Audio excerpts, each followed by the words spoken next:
क्या आपने कभी सोचा है कि जीवन आखिर चलता कैसे रहता है? क्यों हर जीव, चाहे वो एक छोटा सा बैक्टीरिया हो या फिर एक विशाल व्हेल, अपने ही जैसे नए जीव पैदा करता है? आज हम जीव विज्ञान के इसी सबसे बुनियादी, सबसे फंडामेंटल सवाल को समझने वाले हैं। जीव जनन कैसे करते हैं? अब ये एक ऐसा सवाल है जो सच में सोचने पर मजबूर करता है ना? अगर कोई एक जीव अकेले तो जिंदा रह ही सकता है, तो फिर रिप्रोडक्शन की ये पूरी कॉम्प्लेक्स प्रक्रिया इतनी जरूरी क्यों है? बस यही वो पहेली है जिसे हम आज मिलकर सुलझाने वाले हैं। देखिए, आज की हमारी ये जो यात्रा है, ये इन 4 पड़ावों से गुजरेगी। सबसे पहले हम ये समझेंगे कि आखिर रिप्रोडक्शन ज़रूरी है ही क्यों। फिर हम एसेक्सुअल और सेक्सुअल रिप्रोडक्शन की अनोखी दुनिया को देखेंगे। और आखिर में हम मानव रिप्रोडक्शन और उससे जुड़े स्वास्थ्य पर भी बात करेंगे। तो चलिए अपनी खोज शुरू करते हैं। हमारा पहला पड़ाव हमें सीधा उस सवाल के दिल में ले जाता है। जीवन का ये ब्लूप्रिंट यानी रिप्रोडक्शन आखिर क्यों जरूरी है? तो सबसे पहले बिल्कुल बेसिक से शुरू करते हैं। रिप्रोडक्शन यानी प्रजनन है क्या?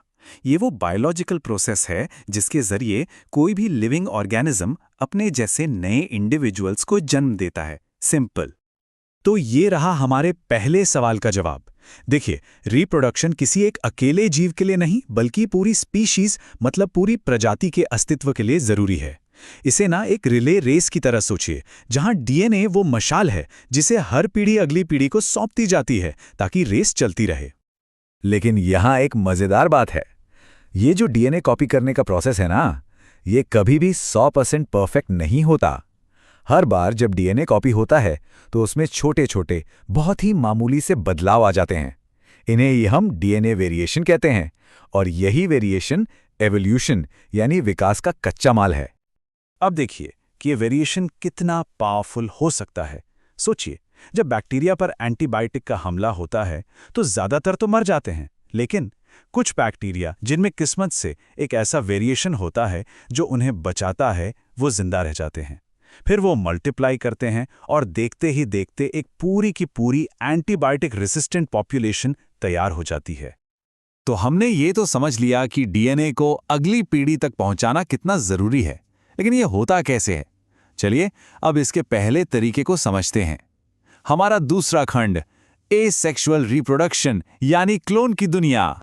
मोटे तौर पर रिप्रोडक्शन के 2 मेन तरीके हैं। पहला एसेक्सुअल, जिसमें सिर्फ एक पेरेंट होता है और जो ऑफस्प्रिंग होता है वो बिल्कुल अपने पेरेंट की जेनेटिक कॉपी होता है, मतलब एक क्लोन। और दूसरा है सेक्सुअल, जिसमें 2 पेरेंट्स शामिल होते हैं, जिससे ऑफस्प्रिंग में जेनेटिक वेरिएशन आता है। एसेक्सुअल रिप्रोडक्शन का एक बहुत ही कॉमन तरीका है फिशन।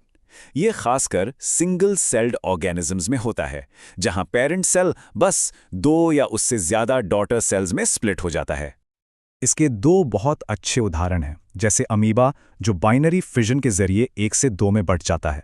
वहीं दूसरी तरफ मलेरिया फैलाने वाला पैरासाइट प्लाज्मोडियम मल्टीपल फिजन का इस्तेमाल करता है, जहां एक ही सेल एक साथ कई सारे सेल्स में टूट जाता है।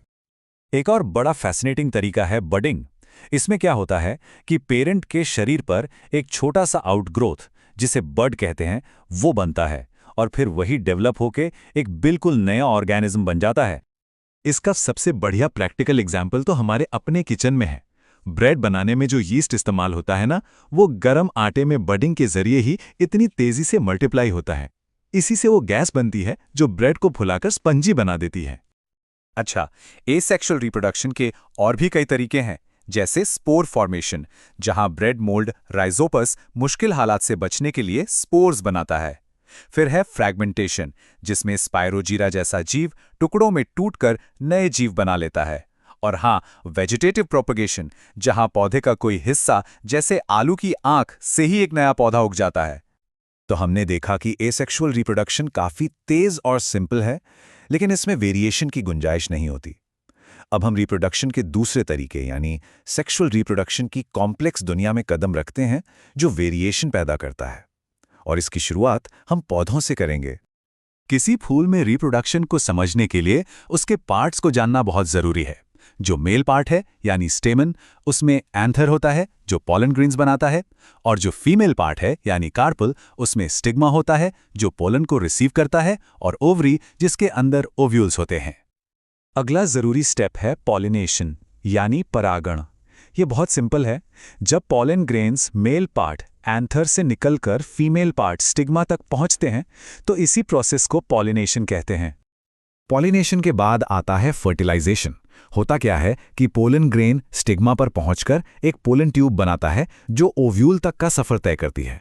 इस ट्यूब के जरिए मेल गैमीट एग सेल से जाकर मिल जाता है। इस फ्यूजन के बाद ओव्यूल तो बीज में बदल जाता है और पूरी की पूरी ओवरी एक फल बन जाती है। कमाल है ना? पौधों की दुनिया से निकलकर चलिए अब हमारे आखिरी और शायद सबसे इंपॉर्टेंट सेक्शन पर चलते हैं, मानव रिप्रोडक्शन और उससे जुड़ा हुआ स्वास्थ्य। मनुष्यों में मेल रिप्रोडक्टिव सिस्टम में टेस्टिस होते हैं जो स्पर्म बनाते हैं और फीमेल सिस्टम में ओवरीज होती हैं जो एग्स बनाती हैं। जब एक स्पर्म ओविडक्ट में एक एग से मिलता है तो फर्टिलाइजेशन होता है और यहीं से एक नए जीवन की शुरुआत होती है। फर्टिलाइजेशन के बाद जो एम्ब्रियो बनता है वो यूट्रस में डेवलप होता है। यहाँ प्लेसेंटा नाम का एक बहुत ही ज़रूरी ऑर्गन बनता है। ये बच्चे के लिए एक लाइफलाइन की तरह काम करता है जो माँ के खून से बच्चे तक न्यूट्रिएंट्स और ऑक्सीजन पहुँचाता है। लेकिन ये समझना बहुत बहुत ज़रूरी है कि प्लेसेंटा एक टू वे स्ट्रीट है। मतलब जिस तरह ये अच्छी चीज़ें पहुंचाता है, ठीक उसी तरह अल्कोहल या कुछ ड्रग्स जैसे हार्मफुल सब्सटेंसेस भी इसके ज़रिए बच्चे तक पहुंच सकते हैं और उसके डेवलपमेंट को बुरी तरह से नुकसान पहुंचा सकते हैं। और यहीं पे रिप्रोडक्टिव हेल्थ का कॉन्सेप्ट आता है। इसका मतलब सिर्फ बीमारी या कमजोरी का ना होना नहीं है, बल्कि रिप्रोडक्शन से जुड़े सभी मामलों में फिजिकल, मेंटल और सोशल हर तरह से पूरी तरह हेल्दी होना है। तो आखिर में ये विचार हमें सोचने पर मजबूर करता है, रिप्रोडक्टिव हेल्थ सिर्फ एक पर्सनल मैटर नहीं है, ये एक हेल्दी कम्युनिटी की, एक स्वस्थ समाज की नींव है। तो सवाल ये है कि हम एक ऐसा समाज कैसे बना सकते हैं जो हर किसी के रिप्रोडक्टिव हेल्थ को सपोर्ट करे। इस पर जरूर सोचिएगा।